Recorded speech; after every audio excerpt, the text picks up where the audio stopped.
Plus 1 class बेटे हमने first lesson शुरू किया हुआ है राजनीति शास्त्र का अर्थ और उसका क्षेत्र मतलब meaning and scope of political science. इसका हमने क्वेश्चन शुरू किया हुआ था बेटा स्कोप ऑफ पॉलिटिकल साइंस, जिसमें हमने पढ़ लिया बेटे राज्य का अध्ययन करता है ये पॉलिटिकल साइंस, हमें सरकार की जानकारी देती है और तीसरा ये हमें करती है राजनीतिक विचारधाराओं के बारे में भी बताती है। आज है बेटे हमारा इसका चौथा पॉइंट राजनीतिक दलों का अध्ययन कि जो पॉलिटिकल साइंस है बेटे वो राजनीतिक प्रणालियों में जो राजनीतिक दलों की भूमिका होती है ना उनके बारे में भी हमें बताती है। ये राजनीतिक दल क्या होते हैं बेटे? ये राजनीतिक दल वो होते हैं जो लोगों को संगठित करते हैं।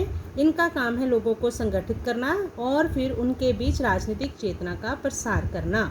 ये लोगों को चुनावों के लिए तैयार करते हैं, सरकार बनाते हैं, ये बहुत से काम करते हैं। अब ये राजनीतिक दल क्या होते हैं, क्या काम करते हैं, इन सभी क्वेश्चनों का आंसर हमें बेटे पॉलिटिकल साइंस सब्जेक्ट से मिलता है। तो मतलब राजनीतिक दलों के बारे में जानकारी हमें कौन सा विषय देता है बेटे? पॉलिटिकल साइंस, राजनीतिक शास्त्र। पांचवा पॉइंट है अधिकारों और कर्तव्यों का अध्ययन।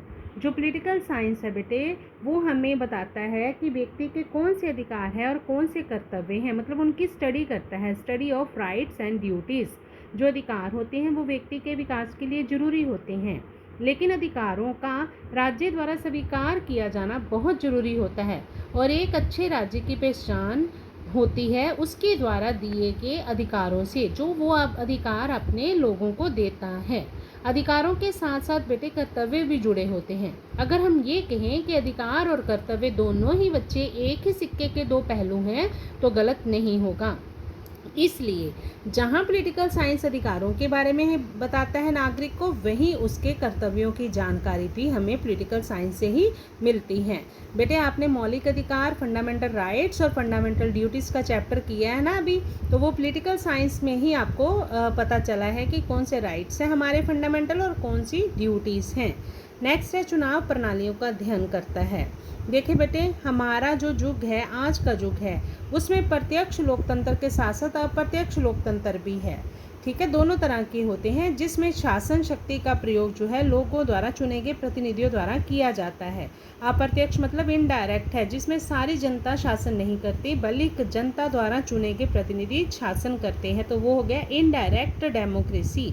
तो चुनाव करने के लिए बहुत सी चुनाव प्रणालियाँ अपनाई जाती हैं बच्चे, और राजनीतिक शास्त्र इन चुनाव प्रणालियों के गुणों अवगुणों का तुलनात्मक अध्ययन करता है। मतलब पॉलिटिकल साइंस एक ऐसा सब्जेक्ट है जो हमें बताता है कि डायरेक्ट अगर हम इलेक्शन सिस्टम अपनाएंगे तो उसके क्या फ़ायदे होंगे और उसके नुकसान क्या होंगे, और अगर हम इनडायरेक्ट अपनाएंगे तो उसके क्या फ़ायदे होंगे।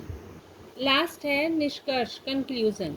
इन विचारों को पढ़ने के बाद बेटा हम ये कह सकते हैं कि राजनीतिक शास्त्र एक ऐसा विषय है, विकासशील विषय है। विकासशील विषय मतलब जिसमें समय और परिस्थितियों के अनुसार चेंज आते रहते हैं। जैसे जैसे राजनीतिक संस्थाएं प्रगति करती जाती हैं, बढ़ती जाती हैं, तरक्की करती जाती हैं, ठीक वैसे ही वैसे पॉलिटिकल साइंस के विषय वस्तु में भी प्रगति होती रहती है।